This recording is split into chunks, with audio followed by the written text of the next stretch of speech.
welcome to This Week in Sparkling Water. My name is Joachim Eriksson, and I am the host of This Week in Sparkling Water. Last week we didn't have video. This week we have video. We're back in the studio, but we don't have power. So if you're watching this, it looks a little bit different because we don't have power. It's been 8 days with no power. It's a couple degrees above freezing outside, and it's a couple degrees above freezing inside. I'm gonna be honest, it's a little bit weird to me. I didn't expect this.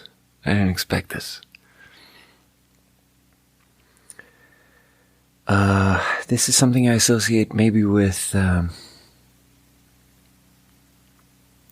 a developing country. You know, like in Sweden, we don't have power outages like this. Like, we have power outages sometimes, and they can last for 8 hours, and they can last for 12 hours. And in China, even in China, you have you can have a mud hut, and it doesn't have power, but if you're connected to the grid, you're connected to the grid, and they make it happen, you know. That state grid in China, the state grid in China is fucking, dude, it's built on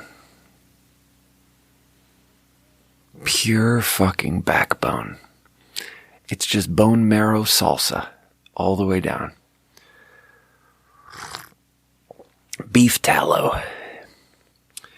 And then you have this, and this is something I associate maybe with, a part of sub-Saharan Africa where maybe the political process was captured by a warlord, Maybe all the money that should have gone to the state grid, to the power grid, maybe it instead went to the niece of the energy commissioner, and maybe that niece is now studying in Berkeley and drives a Jaguar and has a really expensive wedding, and meanwhile, the people back home don't have power for 8 days. But we're not in sub-Saharan Africa. We're in Northern California. It's been 8 days, and it's very cold. It's very cold, and my house is a mess. And I don't even know if this episode is going to work. I've never tried to record using just battery, because devices like to be plugged in. I don't even know if this is going to be an episode. Let's see if we're even recording. All right. Okay, it looks like it's recording. I don't know what to tell you, bro. Oh, Christ. Oh, my God. I just spilled a bunch of boiling water on my legs because I'm trying to drink some hot water. Yeah, so there's a couple of limitations here, A couple of devices that could run out of battery, and also it could just get too cold and I can't do it anymore. But I'm just going to bring up a couple of thoughts that I've been working all week. Even though I'm technically snowed in, Highway 20 is closed. The highway I live on, it's closed. And the only way to get to my house is that you drive up to the Caltrans person that stands there with a state trooper or a highway sheriff, highway patrol car, whatever it is, some police officer, and you roll up on him and you show him a power bill. And you tell him, I live here. You have to let me go to my house. Because really, they don't want to let all the fucking coastal elite people go to their ski resorts. Because they don't want to have to rescue those people. But they let me through because they have to let me go home, So I go to work and I come back home. And I go to work and I come back home. And really, this, not having power, what it has made me feel like, what it has made me think of, is that this is the mind state that I've been in the last 8 days. It's a little bit of like a weird it's like a thought experiment simulation of being poor. or like underprivileged or something like that. Because it's just, there's this like strange bandwidth capture in your mind where I don't have time to do anything because I'm always worried about, my God, I can see my breath. I'm always worried about how to solve very basic problems. Like I wake up in the morning and I worry about where am I going to take a shower today before work? And then I have this like humiliating thing where I have to text people and like see if like, hey, could I take a shower? And then graciously, Holbrook Hotel where I work, they're fucking champs and they've been letting me shower there before work a lot. And it's tight because they have these these beautiful boutique hotel rooms where with like clawfoot bathtubs and everything is like gold detailing and the interior is so tasteful. The interior is amazing. Oh this hot water that I'm drinking is really helping actually. This is buying us a lot of time. This is Chinese style. Like in Beijing, they don't do heating. They just drink hot water. In Beijing, this fascinating thing about heating in Beijing is that it's centralized and it's like centralized in these big clusters where like an entire school system will have one date that they've decided where like on that date we turn the heat on. And then that's decided in the beginning of the year.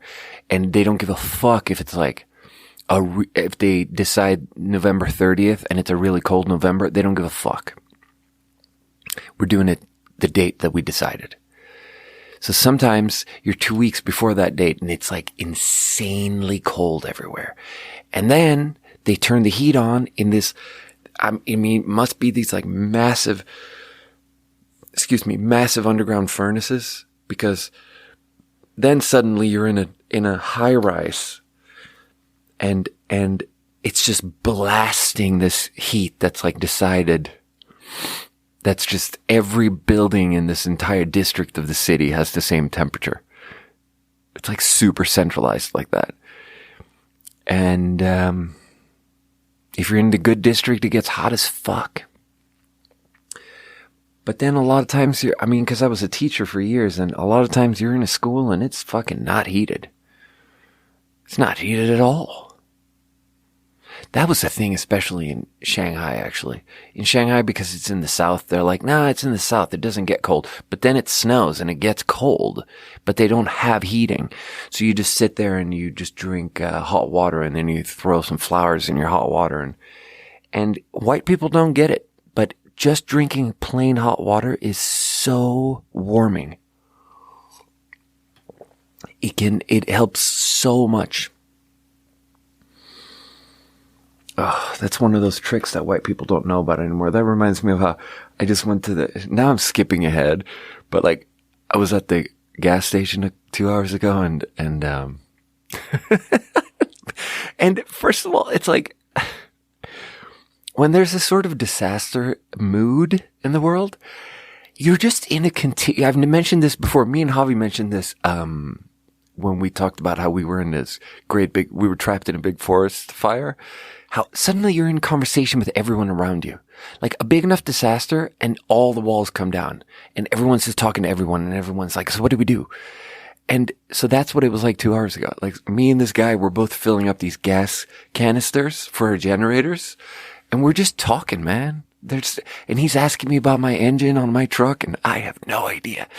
And I'm like, he's like, that's the 3.5. Like, so I have the 4, but like, is the 3.5 still good? And I'm like, I don't know, dude. And it's like, I think he's talking about, I was going to say liters, but it's like, that's the last thing he's talking about.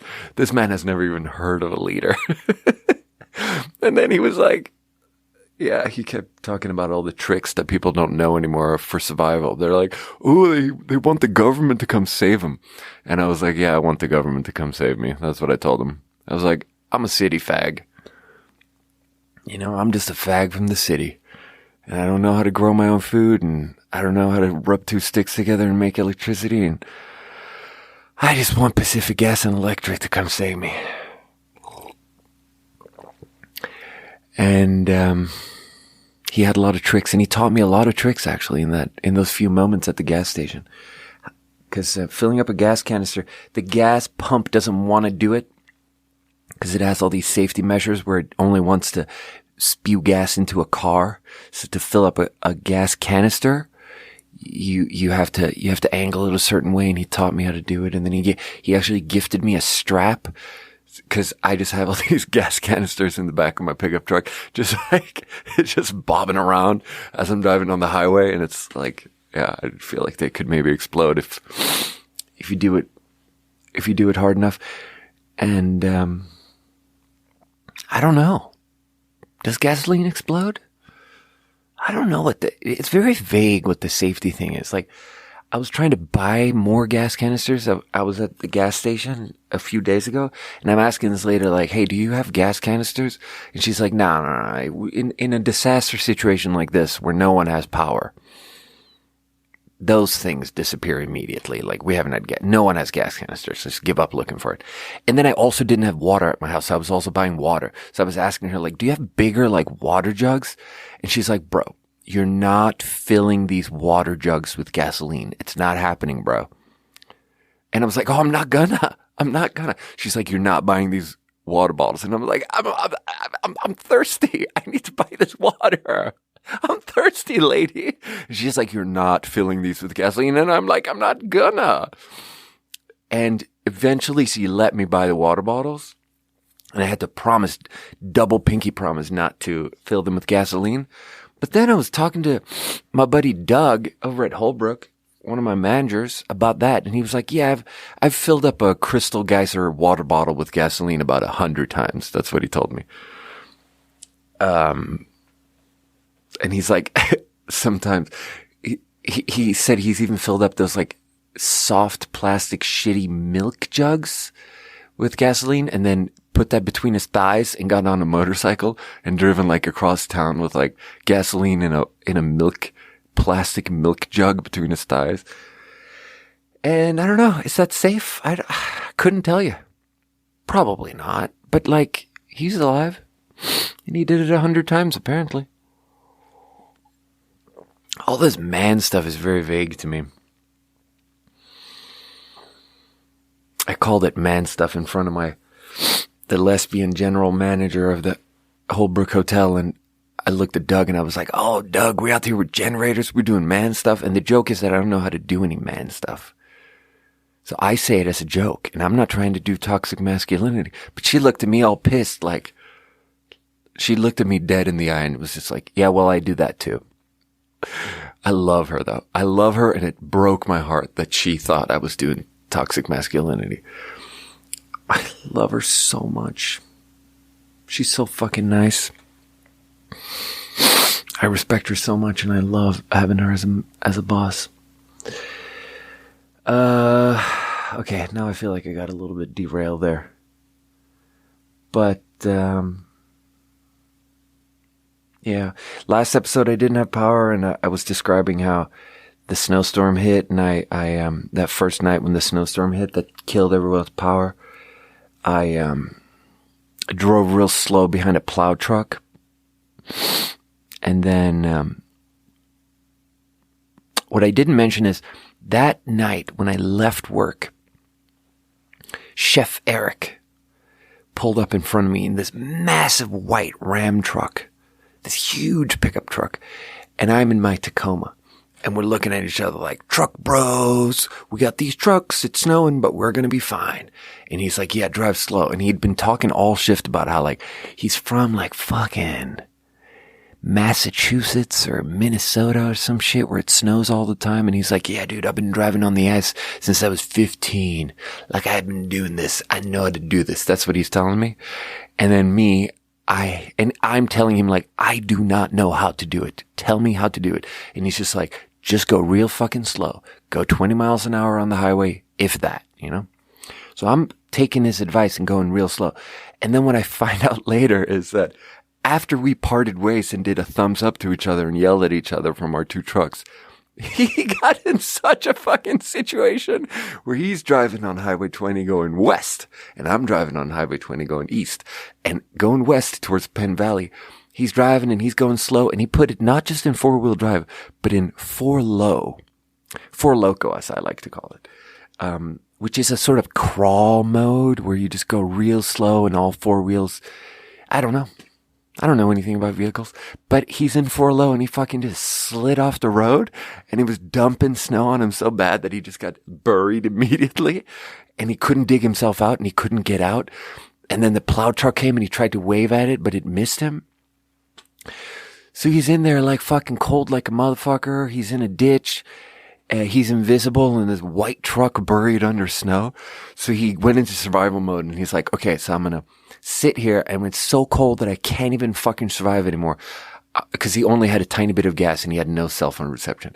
So when it's so cold that he thinks he's going to die, he'll turn the engine on and he'll heat up the car just enough to where it's hot, and then he'll turn it off, and then he'll wait until it's so cold that he's going to die. And so he's doing this. It's so funny.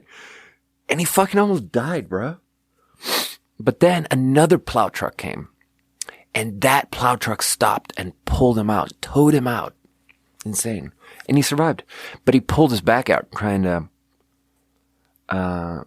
dig the truck out. So he couldn't get out of bed for 3 days is what he told him. And then on the 4th day, he showed up to work and told me the story and was like, I'm on so many muscle relaxants right now. That's what he told me. It's like, okay, bro. Basically, this has just been a week of everyone lost power and everyone got in these really harrowing near-death experiences. And a person like me, I mean, I just have to be grateful that I'm a young guy and I can survive a thing like this. But it's like, bro, dude, because some of these people down in Alta Sierra, some of these people further out east, up on the ridge, all these different directions, they're apparently not going to get power back for like weeks. And if you're an old person and you're snowed in and your road is not getting plowed and your vehicle is stuck and you don't have power, like, I don't get it. Like, are we going to find out afterwards that lots of people died? I don't understand how that's not the case. And we get these little phone reminders, little texts from Pacific Gas and Electric being like, check on your neighbors that don't have power. And it's like, yeah. It's just a climate change story. There's just been all this drought. This is what they tell me. For people who are not here, this is what the situation is. Climate change has made these like massive droughts in recent years. So you have a big portion of the forest, of the trees, are just dead. A big portion of what you see out there is just dead. And it's standing up and it looks like a tree, but it's dead. And so when it dumps like 3 feet of snow overnight, that tree falls down. So that's why driving around, even like just driving in town, you just see all these trees that are just chilling on cars.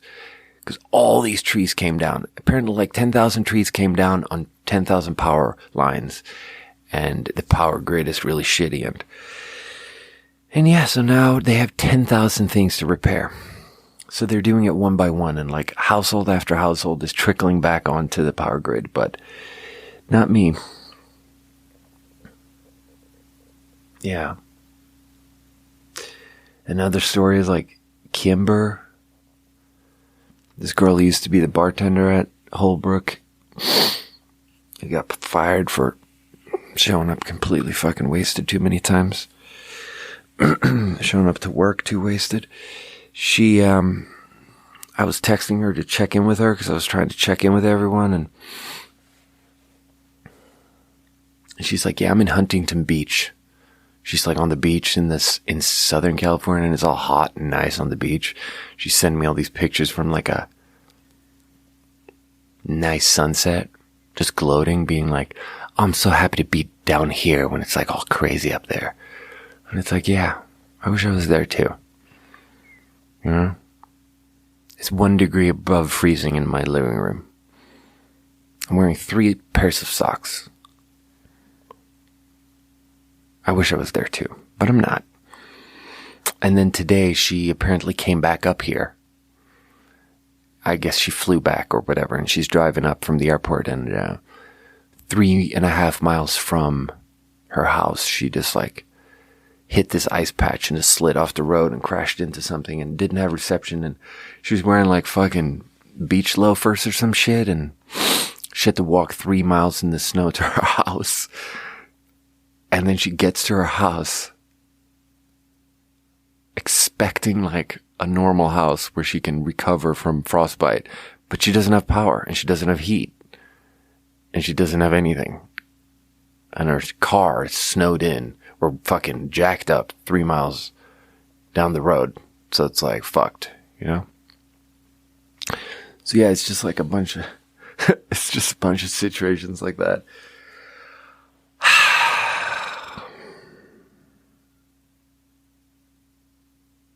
Yeah. If we're still alive, we should be grateful to be alive. Bro, last episode, I was just sitting in my car being all depressed in a parking lot in Auburn. And apparently, I could feel it getting kind of depressed, but I also felt like it was kind of snappy and kind of nice. And I was kind of like on a roll. And I felt like I kind of hit some good points. But then I got this email from Rich just now, where he was like, listening to your most recent episode, I cannot help but feel like I have to, like, maybe you're not all right. Maybe not everything is okay in your life. And he's like, you know, in winter we have to stay strong. And he did an actual human, beautiful friendship check-in. He was like, are you okay? Like, you are my friend. Are you okay? He did an actual check-in. Because of the podcast. And I haven't responded yet, but I'm going to tell him that, bro, Rich, I love you, bro. Dude, you're such a beautiful man. And in a group of poker players, most of them are, they don't have that dimension. You have that dimension, Rich. That beautiful, warm check-in. That suicide watch.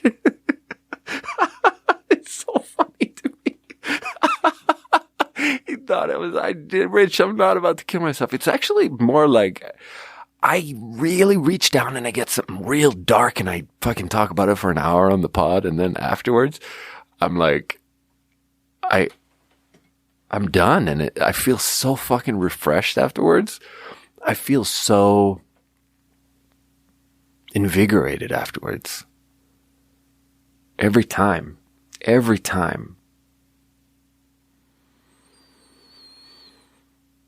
Yeah. And that's great, you know, because not everything is great. You know, like looking at this fucking sweet potato plant here in the studio. This thing is dead as a motherfucker. This thing is dead. Capital D, capital E, dead. That reminds me of something crazy. You know what I did when I was like in 4th grade? I invented this thing where like, oh, this is so stupid and embarrassing, but I was in 4th grade, so I think it's okay. Because I hated like Christianity, because I was like this kid that's like raised Christian, and I was such a rebel.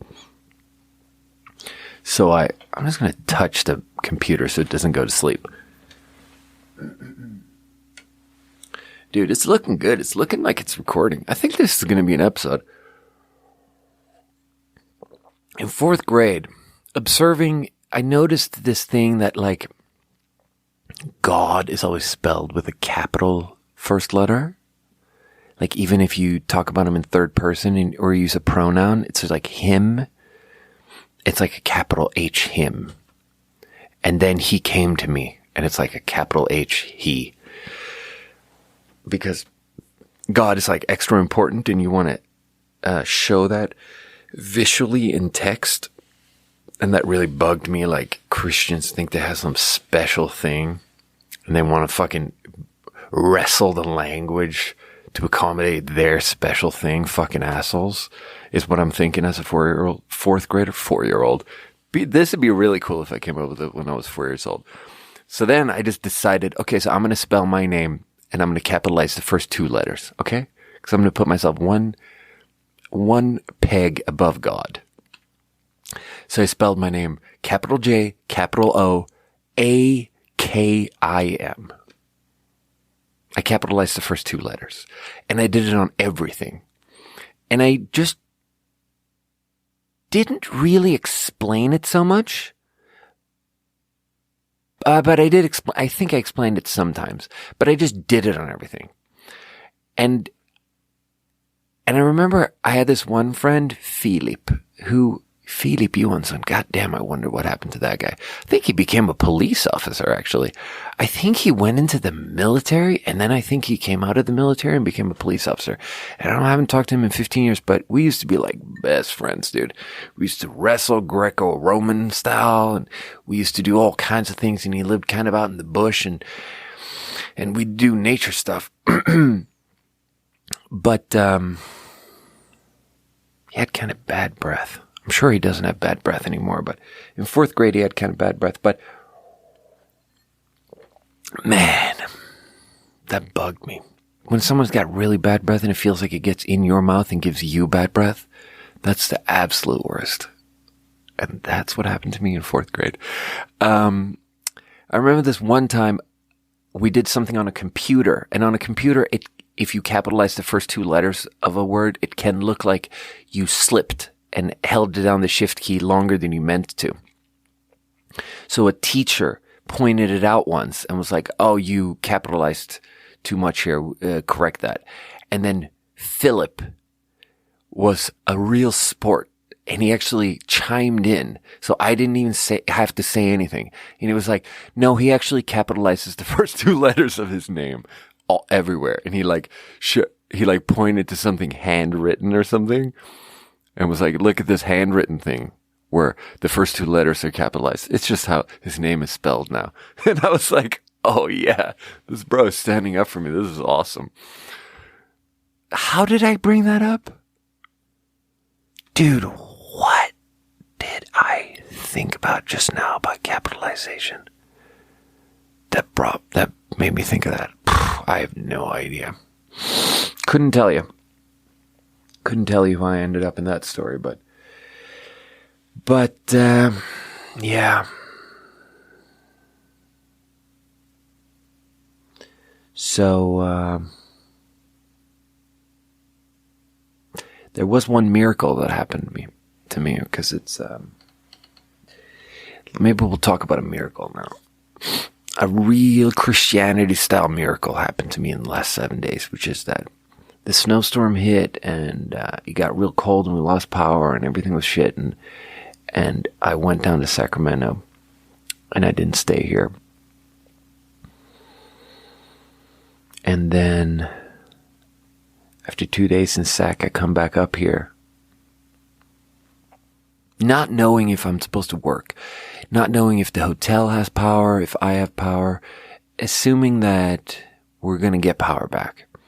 So on this sort of 3rd day, I come back up here and I'm just sitting at my house and I'm texting with the managers, and the managers eventually are like, nah, it's not happening, bro. We're not getting power back. We're not opening up. You don't have to come into work. So then I'm sitting in my house and it's just like so cold that I thought I was going to die. And then the miracle is that on that day, that random 3rd day, where Javi was staying at his girlfriend's house, my higher power, probably Jesus Christ himself, put a lot of anger in the heart of Javi's girlfriend and made Javi's girlfriend scream at him so much that he had to leave. And he had to leave her house because she had power, and he was staying with her because she had power, obviously. So he came back to the cold house because he got chased out of the warm house by a wrathful woman. A woman who was wrathful about nothing, apparently. And that wrath probably came from Jesus Christ himself. Because then Javi came back here and he saved my life. And he was like, well, we have a generator in the garage. So we go down into the garage, we unplug all these fucking tubes, we drain it of all these old liquids, we get the old gas out, blah, blah, blah. Javi looks at all these videos, he's kind of a fucking mechanic, and he repairs the whole fucking thing in the middle of the night. And then we go to the gas station at midnight, and we get fucking fresh gas, and we fill it up with fresh gas, and we fucking just get it going. And it's man stuff, and it's like, it's a big combustion engine, and you pull the string like a crazy thing in a movie, and you pull the string, and you pull the string, and you pull the string, and then it's just like, and it's loud, man. Like, you stand next to it and you can't even talk. It's loud. But there, on the side of it, it just has a plug, like a power outlet. And you just plug something in. You can just plug your phone straight into that bitch. But it's big like a car engine. It's like $1,000 generator. So we plug a couple surge protectors into that thing and pull it all the way into the house and get a little heater each so we can heat our bedrooms. And I survived. And if Javi hadn't gotten in that fight with his girlfriend, I wouldn't have survived. Like, there's no way. So now, life is this thing of,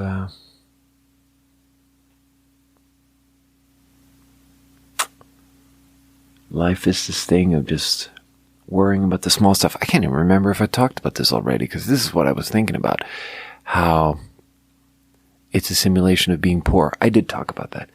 It's like, I wake up, I don't know where to shower. I shower somewhere. I go to work. I come home, and I have to like drive real slow on the ice, and I have to drive real slow on the ice to the gas station and fill up a little gas canister. And then I have to come home, and I have to like count out the hours and plan out like, okay, so I put a little bit of gas in it now so that there's enough for me to get ready for bed and fall asleep in a warm room. And then I wake up in a cold room with a little bit of gas left so I can pour the remaining gas in and sort of like survive in the morning. And it's like you have to plan everything out, and it's just like basic survival. And I don't have bandwidth for anything else. That's what I started talking about. Now I'm continuing on the thing I started talking about. Back when I poured all this water on my pants. My pants are wet, dude.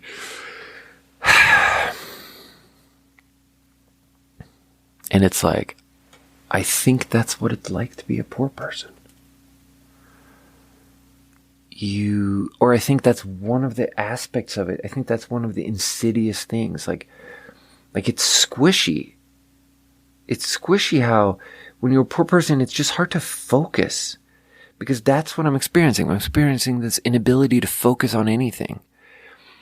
Like, I'm really preoccupied and scatterbrained because my brain is really sort of busy double checking these like basic survival things of like, do I have enough gasoline?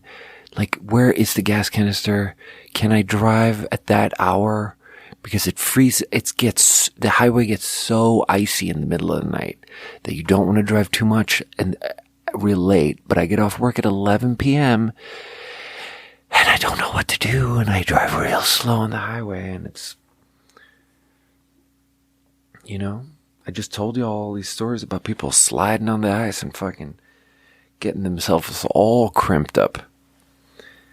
So, yeah. I mean, it's, and now this is like super problematic of a thing to say, but there's this passage by Ta-Nehisi Coates. I think it might even be in the book Between the World and Me, like his most famous thing. Either that or We Were 8 Years in Power. The book We Were 8 Years in Power. But either way, in one of those books, he just talks about this thing of how he couldn't do homework properly. Not because he was traumatized, not because he was stupid, just because he was living in a poor, unsafe part of Baltimore. And half of his mind was always busy planning out how to be safe. Planning out basic survival. And planning out like which route to take from school to home so you don't get beat up at different times, and how to posture and how to dress and look hard and how to seem dangerous so you can be just like all this stupid shit that like privileged middle class kids don't have to worry about. Like, privileged middle class kids have peace enough to just get to sit down and focus. But like, poor people don't get to focus. And look, I'm not saying this as a thing for everyone to feel sorry for me. I'm just saying I do experience an inability to focus because there's been an email a very, very important email that I have been needing to write for 10 days. And every day I wake up and I'm like, I have to write this email today. And every day I just do not have the time or bandwidth. It's really bandwidth because I do sort of have time. But it's just like the time, it's just so tiring. Like I'm always tired trying to solve these things. And then I work a full day and before and after work, I'm just so busy with this stupid shit. And it's fascinating, actually. It's fascinating, is my point. And I'm not saying that it's, you should feel sorry for me. I'm more saying that it's through the magic of storytelling and through the magic of Ta-Nehisi Coates' great writing and literature. He is so good at conveying something and making us feel like we understand someone else's situation. That's what I'm saying. I'm not saying feel sorry for me. I'm saying this is a compliment for Ta-Nehisi Coates. Because it's just so, this experience together with thinking about that, reflecting on his writing has really made me feel like, God damn, I have a lot of sympathy for people on like, you know, the lower third of the old socioeconomic ladder. And it's like, when you're down there, it's just so hard to get up off of there because like I'm a lazy piece of shit. I work 35 hours a week and I just feel exhausted all the time. And the idea that you have to do more than that to like get ahead and get up from some difficult situation, it's incredible. And with that, we should drink water. So today we're doing strawberry. First one is Genki Forest. Looking at it in the dark here. Genki Forest, white strawberry and coconut. On the picture, there's a white strawberry. I don't know what that means. I've never heard of a white strawberry. It actually looks like a strawberry dipped in white chocolate, so who knows? White chocolate, strawberry, coconut, sparkling water. I have maybe never had lower expectations for a sparkling water, ever. Okay, that smells... Oh, I got some foam on my nose. Spilled some in my lap. Wow, that actually tastes really crazy. Like it tastes yogurty. Oh, it's white strawberry, like the whiteness is a yogurt? Oh, it's like a yogurt-covered strawberry? That's so confusing of a flavor. Also, what is that? When you get a yogurt-covered cashew, isn't that white chocolate with like a little bit of acidity to it? Isn't that chocolate, though? The thing that we call yogurt in that context? So confusing. Dude, that's not that bad, actually. That's very confusing, and there's definitely some fake-ass sweetener in there, but that is just like very strange. I really commend the experimental vibe here.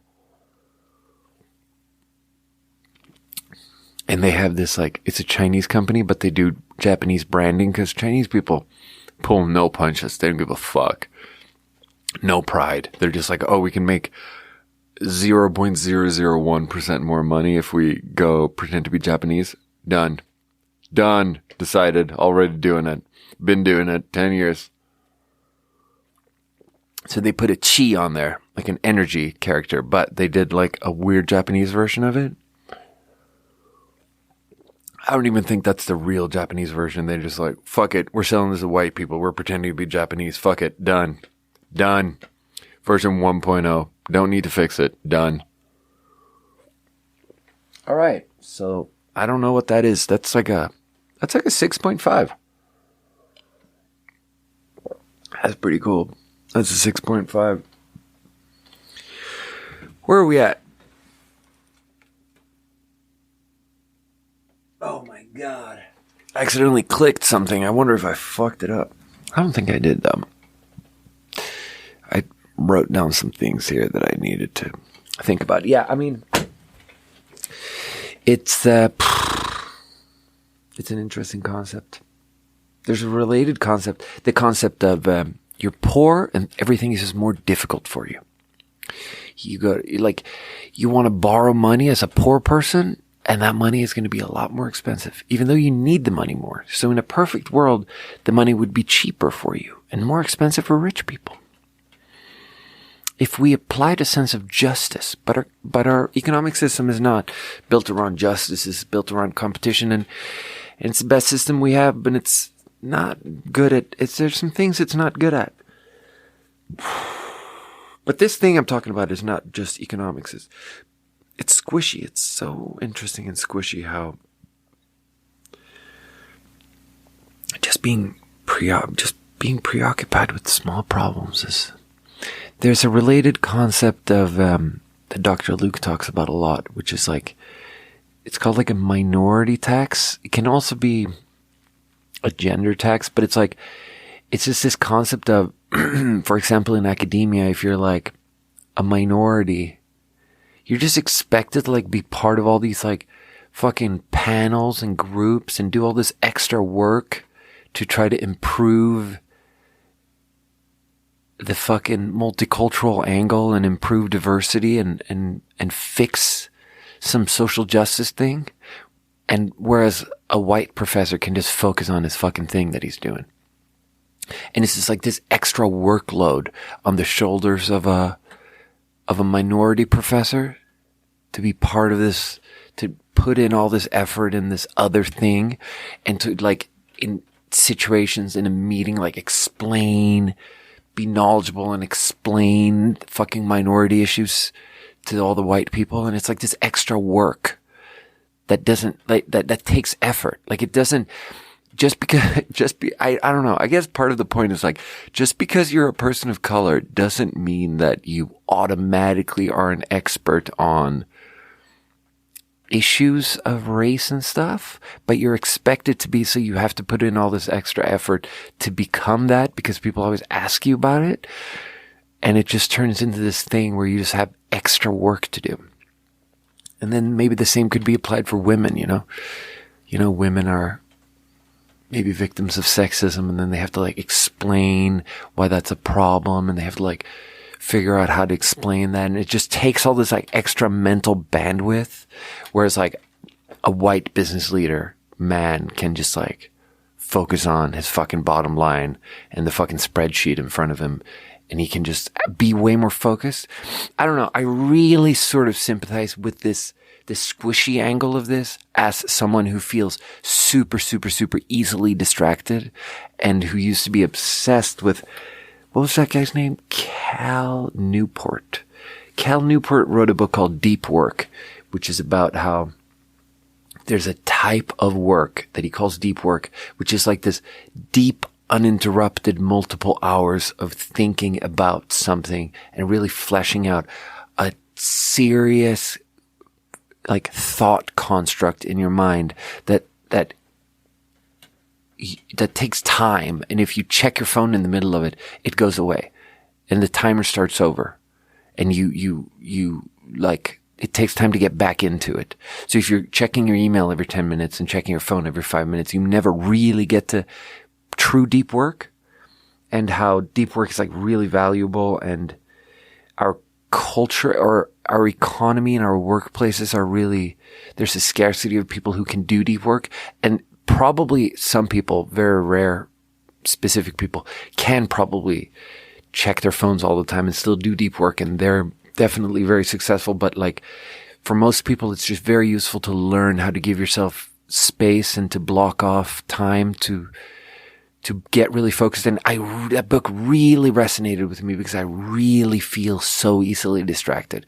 And like writing, like when I was deep in writing and writing a novel and stuff and trying to hold like a whole story arc of an entire novel in my head to see if it like makes sense and to give it a certain smoothness so that there are no jarring, confusing twists and turns, to give the whole thing like a sort of coherence.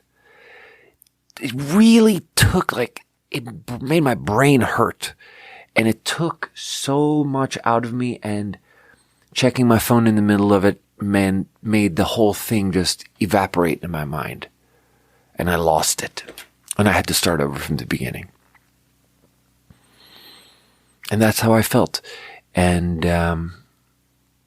because I struggled so much with that and had so many things about like how I would go to the library, not bring my phone, not ask for the Wi-Fi password, just sit on an offline computer for hours and like focus on this one thing for hours and hours and get like this uninterrupted deep work mind state, blah, blah, blah, all that stuff. Because that was such a big part of, well, especially the novel writing, I just have so much sympathy for this issue of the minority text, because having like a distracting, annoying thing, if I was in that situation, I would be so furious of the unfairness of having to be distracted by something that not everyone gets distracted by.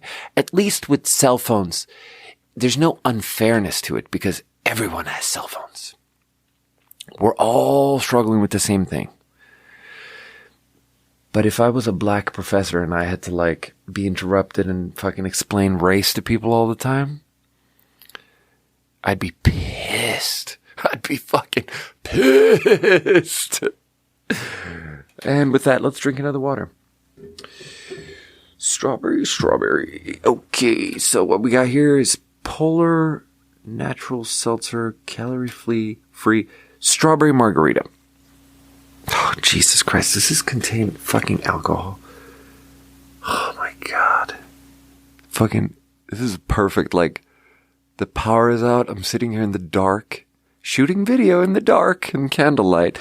But I can't fucking read this. I can't accidentally drink alcohol. My fucking AA sponsor will kill me. Contains no juice, sugar, sodium, or caffeine.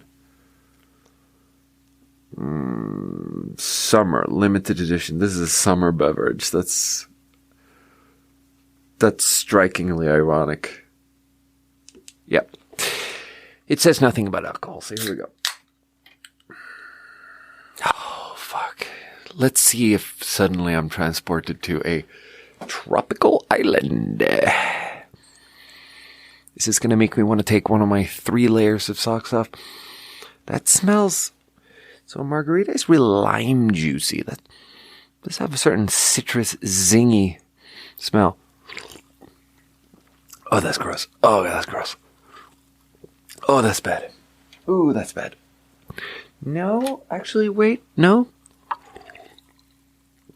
Oh, it starts out so bad. Like such fake lime, and then it's a little bit nicer strawberry follow-up, but still terrible. That's 3 out of 10. It might just be the wrong season for it.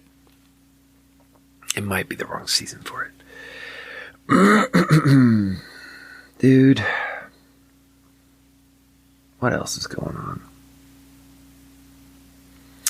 There was this one funny thing that happened yesterday where... This is not funny, this is like bragging, but I have to brag because I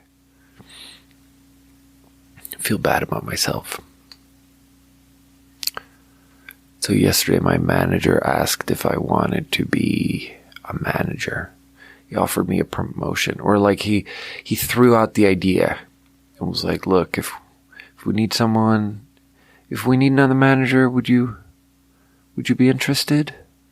He said something like that. And I said, absolutely not. That's what I said.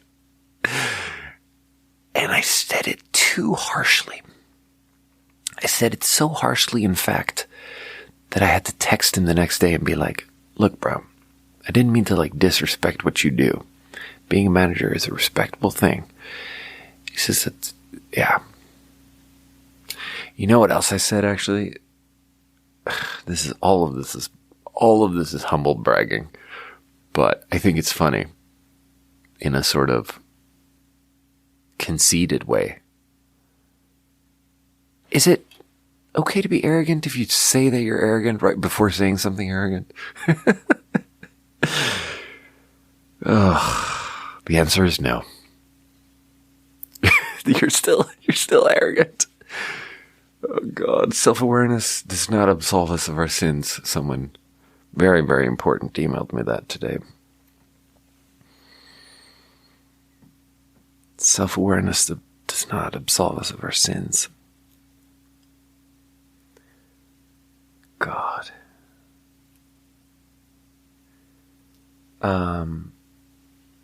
Doug offered me, Doug was like, would you want to be a manager? And I said, absolutely not. And then I said, I told him that in my job interview, because this is just such a weird thing to say in a job interview. In my job interview, I said, oh, by the way, don't even think about promoting me, because I'm here and I want a job as a server at your restaurant. And I don't want to be a restaurant manager. It's not my thing. I like to be on the floor. I like to talk about food, and I like to talk about drink. And I like to talk about the flavor and the cooking process and the origin. And I like to talk about the fish, the steak, and the short rib. You know? I like to talk about wine pairings. And I like to ask people how they're doing, you know? And I don't want to spend any time on a computer. I don't want to be responsible for anything bigger than just my micro world, my corner of the restaurant. And that's my thing. And I remember London being like, oh yeah, okay. You like to get in, you like to make money, you like to get out. And I was like, yeah. I like to talk about food, you know? And I think looking back on it, it was a weird thing to say in a job interview, but it was also one of those things where it's the same logic actually as a lot of people pretend like they speak Chinese and they like to put on their LinkedIn profile that they speak Chinese. So people who actually speak Chinese, I noticed this pattern. So I copied it for myself. People who actually speak Chinese will put in that they speak Chinese Mandarin, and then they'll put in a bunch of dialects and be like, yeah, so I'm completely fluent in Chinese Mandarin, which is like, you know, national Chinese. And I'm conversational in, you know, Hakka and Hokkien and, you know, fucking Hubeinese and Harbinese or whatever, you know, put in a couple of dialects. Because if you put in 4 of them, then it really makes it seem like no one's ever going to check if you know how to speak fucking Harbinese. But if you say that you're conversational in Harbinese and fluent in Chinese Mandarin, then everyone's going to be like, oh, your Mandarin must be fucking stellar. So I did that on my LinkedIn. I'm like, yep, conversational in Shanghainese. You know, a little bit of Cantonese, fluent in Mandarin. Like you have to, it's like a process of triangulation. To prove that you're good at A, you have to like start talking about B as if it's just assumed that you're so good at A.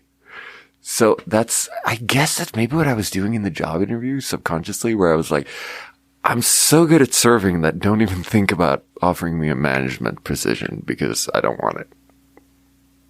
Because I'm so good at serving. And in the context of that, it's funny that to then be offered a management position. And so when he offered me a management position, I was like, absolutely not.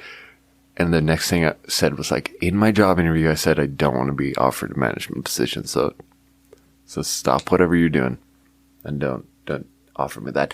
But then I thought about it and it's like, I don't know, I'm an aging man. Like maybe I should just be a restaurant manager because maybe that's a way out.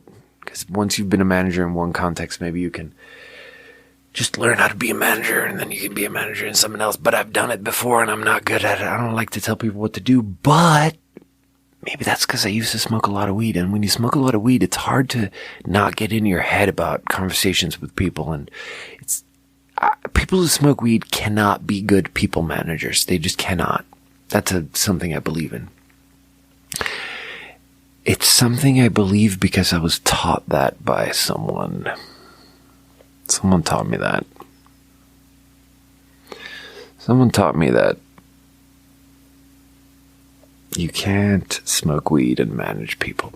And as soon as you stop smoking weed, you can manage 10 times the workforce. And it just makes sense to me. So maybe I because I wasn't good at it before, but maybe I should try again. Maybe I should grow up. There's a couple of new things I want to try in life. I really want to get through the 12 steps in the AA program so that I can have sponsees. Because I really think I could give people some feedback on how they're doing. And really just sort of apply some principles that I've been taught. And I think that could be very fulfilling for me. And then maybe in a similar way, I don't know. So Doug was like, hey, you want to be a manager? And I was like, absolutely not. I told London in my fucking job interview that I don't want to be a manager. And then he's like, oh yeah, you're too smart to be a manager, right? And I was like, yeah. And I didn't like that. Because then it's like I'm disrespecting him. And Doug, dude, I love Doug, dude. Me and Doug have so much fucking fun at work. I love Doug. I gave Doug a can of fucking mackerel from Sweden 2 days ago because I was like, we got to do this. Bro, this week has been rough. That was New Year's Day that I gave him the mackerel. Look, having no power at home and working through every holiday, working Thanksgiving, which isn't a holiday for a Swede, but let's just pretend, working Christmas Eve and Christmas Day and New Year's Eve and New Year's Day, working all of those days. It's kind of depressing. And then you work New Year's Eve and you're at work real late and you get home and there's no power and you're alone and it's like, oh, I have to go to bed so I can go back in the morning. Dude, it was, I'll tell you, some of these experiences recently have been a little bit mentally and spiritually taxing. I'll tell you that right now. Some of these experiences have been a little bit tough. Let's see if we're still recording. Oh my God. On battery, still recording. If this turns into a 1 hour and 20 minute video, I'm going to be stoked. Let's do another water. So this is Signature Select Strawberry Cream. We did peach cream last time and it tasted crazy. And this is going to taste crazy.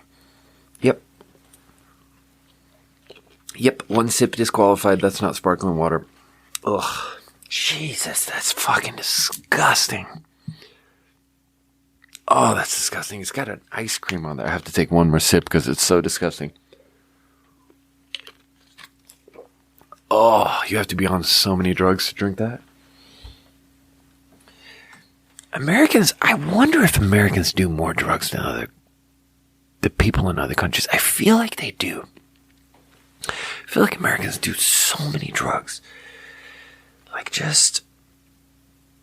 everyone is just on drugs. Old and young.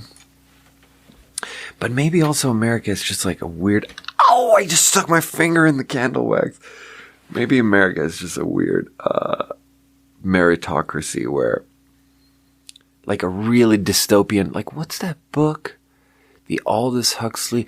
Yeah, Aldous Huxley's Brave New World is about a dystopian / utopian world where everyone is on some weird drug called Soma that doesn't really have any side effects and you're a little bit zonked out and you're a little bit good. And if you start, there's like this weird angle to it that if you're really smart and you don't like it and you want to be sober and you want to like think big thoughts and be real smart about stuff, then they like pick you out of that system and then you get to go to this other island and be like sober with all the privileged people. And you read it and you're like, so is this a dystopian or a utopian thing? Like, what is this? But that's a little bit what America is like. Like, I remember being back in Seattle and being friends with David, and David, the architect who is dating a doctor, and all of his friends are architects or fucking doctors or startup entrepreneurs, and everyone's like a professional. And everyone has like a real career, and they had a 15-year plan going into their bachelor, and everyone went to grad school, and they're all like on track to make a lot of money and have a proper upper middle class life. And those people, sometimes I would hang out with them and I would smoke a little bit of weed, and it would just be so weird. And it would be like being in a different context where smoking a little bit of weed wasn't cool. Because they didn't do it. Those are the people that didn't have like a burning pain in their heart that they had to hide. Because that's really like, I was spent the first half of this episode talking about how like poor people have this massive distraction, but like the bigger distraction, the bigger thing that takes bandwidth, it's just like, were you born with a fucking shrieking pain? Or like, were you born with or instilled with or like tortured into having a massive shrieking hole of pain in your heart or not? And that's the real sort of dividing line. Because if you were born with or just got to grow up and have a peaceful heart, then you can just chill and go to grad school and be fine. And there's nothing to run away from. You don't have to run away from yourself. But everyone else, or like the half of the population that has that hole in their heart and they have to run away from themselves and be wasted all the time, those end up being the poor people. And that's like kind of the big dividing line, I feel like, in society. Do you have a hole in your heart or not? It's like they ask you at 3 years old if you have a hole or not. And then that's when they decide, like, are you going to go upward or downward? And I'm just one of those people that had a hole in my heart. And then I fucking figured it out. And now I'm trying to, like, turn it around. And I feel really good about all of that. I feel really good about all of that. I feel really neutral about all of that. Oh, fuck. I used to feel a lot of resentment about all of that, and I've let go of that resentment, and now I feel really neutral about it, and that's awesome. And that's where I'm at. Man, I miss Kimber. Kimber would always, people would say crazy shit, and then people would say crazy shit that they were doing or thinking or whatever, and she'd be like, I love that journey for you. That's what she'd say. And it's like, such a good, like, 2021 white girl diss way of how in the South people are like, bless her heart. You know? It's like this super, super polite way of saying fuck you. Saying just completely fuck off. Fuck off with all of that, you stupid cunt. But a super polite way. It's like, I love that journey for you. Oh, God. At this point, I just hear Kimber saying, I love that journey for you. I want to check in on that girl.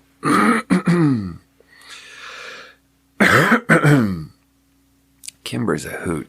I was just so heartbroken to find out that she was a huge anti-vaxxer. It's like, she's this girl, and we really get along at work, and we have so much fun, and I help her so much, and she helps me so much, and it's like having a little work wife, and it's just like real nice, and such a like fruitful, powerful friendship. And then one day she comes in and she sits at the bar and we're shooting the shit, and her friend is there, and she's like, you know why my friend quit, right? Because we don't want to get vaccinated. And I'm like, you don't want to get vaccinated? And then she starts arguing, and the thing she says is, look, I'm from this big family and there's 8 of us, and half of us got vaccinated and have all these vaccine injuries, and the other half didn't get vaccinated and they're fine. And it's like, bro, what the fuck are you talking about? What's a vaccine injury, dude? Oh, God. They make up all these words and then they get themselves all confused. A vaccine injury. And then I hung out with her one more time and we went and got a massage, and she showed me her tits and she goes, yeah, my fucking brother just had a fucking heart attack even though he's in his 30s. Yeah, he just hasn't been all right since he got the vaccine. And you know what? When someone's brother has just had a cardiac event, it's not the time to argue about vaccines. So I just commiserated with her, and I told her I was sorry, and I I didn't fucking tell her that it's not because of the vaccine, because there's a time and a place. And that wasn't the time. It might have been the place, but it wasn't the time. Flower garden. That was the place. Flower garden is a great place to turn someone into a vaccinated person. Flower garden. I love flower garden. I go there all the time. It's spelled Flour, flower garden, because it's a bakery and it's a pun, and I love it. And they have a drink called a Flower Blast, which has 6 shots of espresso. What else is going on? Yeah. Felt like I disrespected Doug when he offered me or like was throwing out the idea of, maybe doing management stuff. And then I had to text him and be like, and apologize. And it actually devolved into a really nice conversation where he was like, so maybe we should talk about your future. Like, what are you really doing, bro? And I always feel like I'm right on the cusp of figuring out what I'm doing. But I've spent about 3 decades on the cusp now, and something's got to give, but it never does. Yeah. I don't know. Anyway, let's talk about the thing that happened today then. So, we lost power 8 days ago, and then 2 days later, they sort of gave us an estimate for when we would get power back. And it seemed like such a crazy thing, because it was like December 27th or something, and they're like, oh yeah, January 3rd at 11:30 p.m. you'll get power back. It's like, how can you be that exact? But it's an estimate, so it's like, okay, whatever. And there must have been some queue system that's pretty exact, because it's like, that was the time when our fucking ticket came up and they were working on our shit. Not exact time, it was like a couple of hours before. But that was the day, January 3rd. So January 3rd comes around 6 days later, and apparently they got to us and they started working on our shit. And I'm sitting here, and I'm sitting in my bedroom, which is the one room I'm heating a little bit, and I have a heater, and it just blasts my feet with heat, and I survive. And after 8 days of darkness, the lamp in the ceiling just flashed, and I had light for a second. Javi, I'm doing a little podcast. I'm doing nighttime podcast. Dude, I did notice that you got the router plugged in. Are we off the grid, but on the grid? Yeah. The phone line must be... Okay. Well, that's pretty wild. So 8 days of darkness, and then it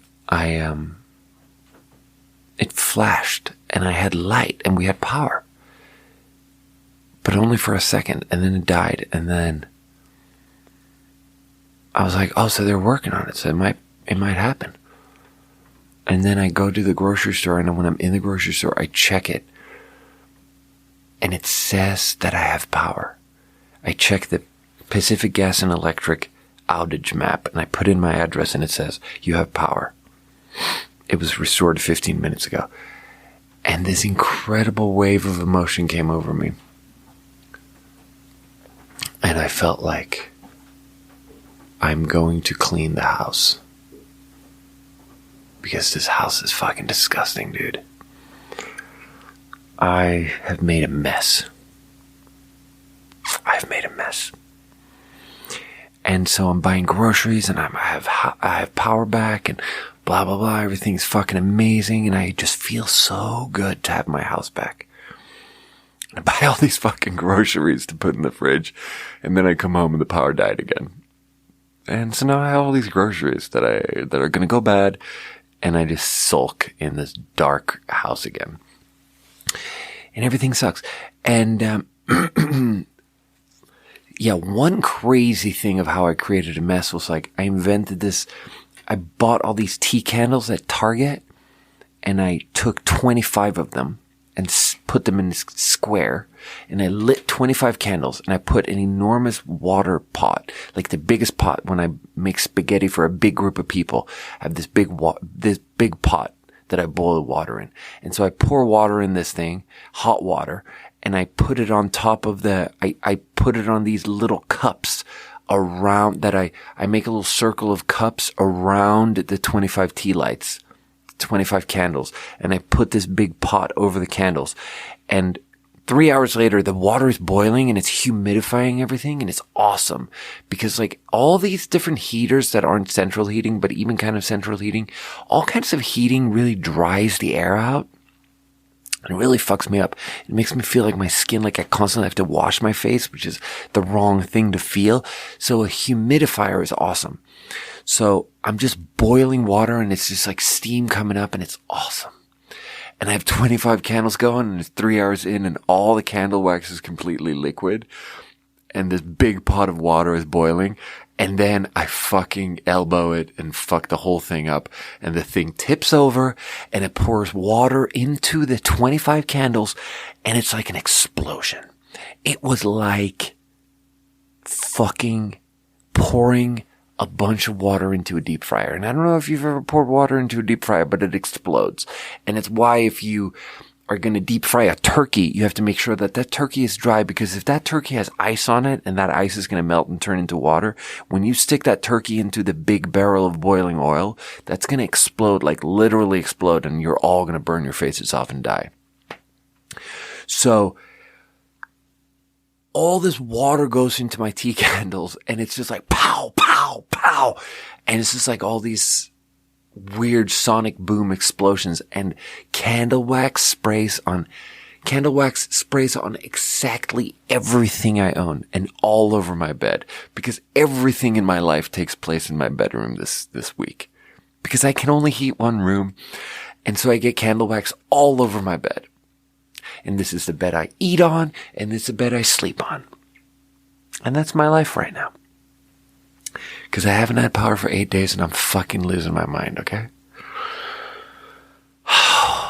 So when I was in the grocery store and checked it and it said that I had power, I just had this incredible wave of joy that I was going to do laundry and I was going to wash everything and I was going to pick everything up and I was going to run the dishwasher and I was going to get everything clean and I was going to spend it's just going to take 2 hours.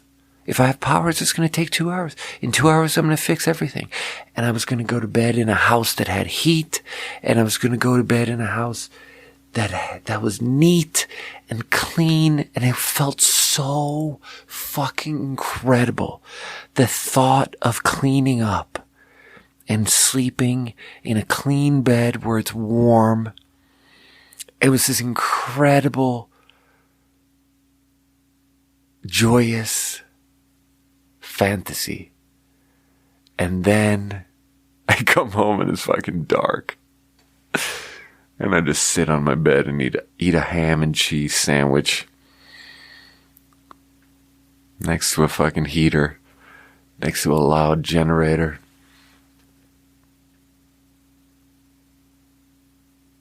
And it didn't happen. They fucking took it away. What Pacific Gas and Electric giveth, Pacific Gas and Electric also taketh.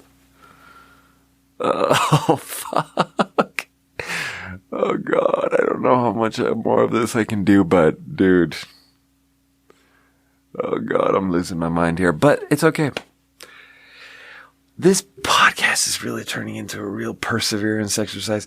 It's like how I was feeling kind of shitty about some of those episodes a couple of times ago were kind of bad. And I was talking about how, like, it's not really about them being good. It's about how the show have to go on and I have to not be a perfectionist and I have to just show up.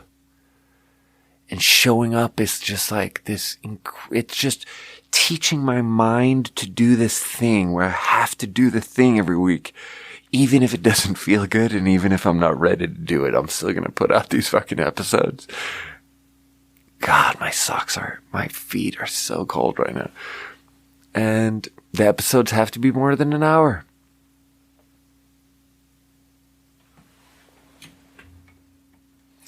And we're at an hour 15 and And even though we don't have power, we run a generator, and Javi plugged the router into the generator, and the router is plugged into the phone line, and maybe I have Wi-Fi now? I think I have to look into this. I love you guys, and thanks for watching. Because this episode here in Candlelight, I'm sure everyone is enjoying this one on YouTube. Because this is fucking awesome. Alright, love you guys. Thank you.